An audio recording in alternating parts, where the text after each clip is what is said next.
Chair would recognize Sam Cohen from Cohen, New Hampshire. Thank you, Mr. Chairman. Members of the committee, good afternoon.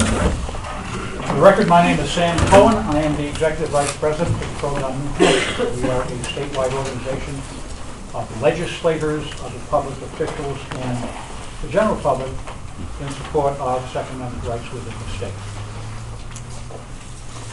There is a common theme in the opposition to bills that support the individual right of self-defense, that there will be blood in the streets. In fact, Representative Pino actually used that phrase. Many of those not familiar with guns, and I know it's not a gun bill, but I want to speak about this anyway, believe that when a person becomes armed, either the gun itself becomes unpredictably dangerous, like a deadly snake, or the person cannot be trusted to control the alluring power of lethal force.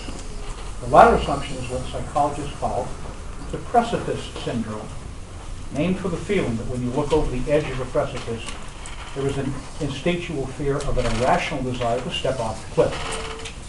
But as with actual precipices, the reality is that when people acquire the means of deadly force, they become more responsible, not less, and this has been proven unequivocally by recent history. In 1987, the state of Florida passed landmark legislation to issue concealed carry pistol licenses to anyone who is not prohibited by law from possessing a firearm. This was called shall issue, as opposed to may issue licensing. The press went wild, predicting that every little traffic fender bender and bar fight would lead to OK Corral shootouts. Well, it never happened. In fact, Florida became safer with a significant decrease in violent crime. And since then, most other states followed, and now there are 40 shall issue states and 8 may issue states. Now, the remarkable thing, to the point, the remarkable thing about this is that in every case, opponents, notably including senior police administrators, kept repeating their blood in the streets objections, even in the face of consistent experience to the contrary, year by year, state by state, as violence inversely tracked passage of gun rights legislation. The good guys didn't get mad, or go mad rather, and criminals indeed became more cautious.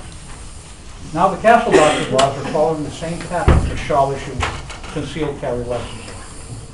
As of June of last year, there were 12 states in which there was no duty to retreat anywhere. There was a right to be, not just in the home.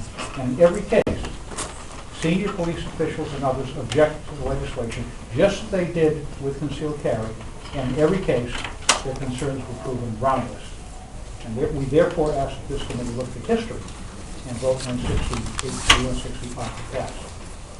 And my comment, by the way, about the Attorney General's office testimony, I almost shouted out, but I know it's not appropriate here, and that is the sanctity of the home.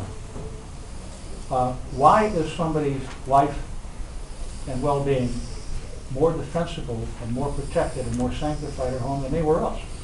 If I'm carjacked, for example, I'm going to have exactly the same reaction as if I'm burglarized with somebody with a deadly weapon. That concludes my comments, Mr. Chairman.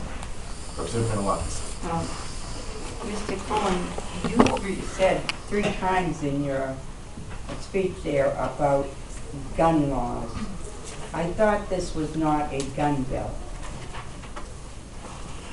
It isn't a gun bill, Representative, but the kind of thinking that applies historically to gun bills does apply here. And at the same objections, I follow and track this kind of legislation in other states. And it's always the same, as I pointed out. The kind of objections you have to this bill are the same blood in the streets theory that were proposed in opposition to gun rights licensing. That's why I brought that up. Thank you. Any further questions? Seeing none, thank you.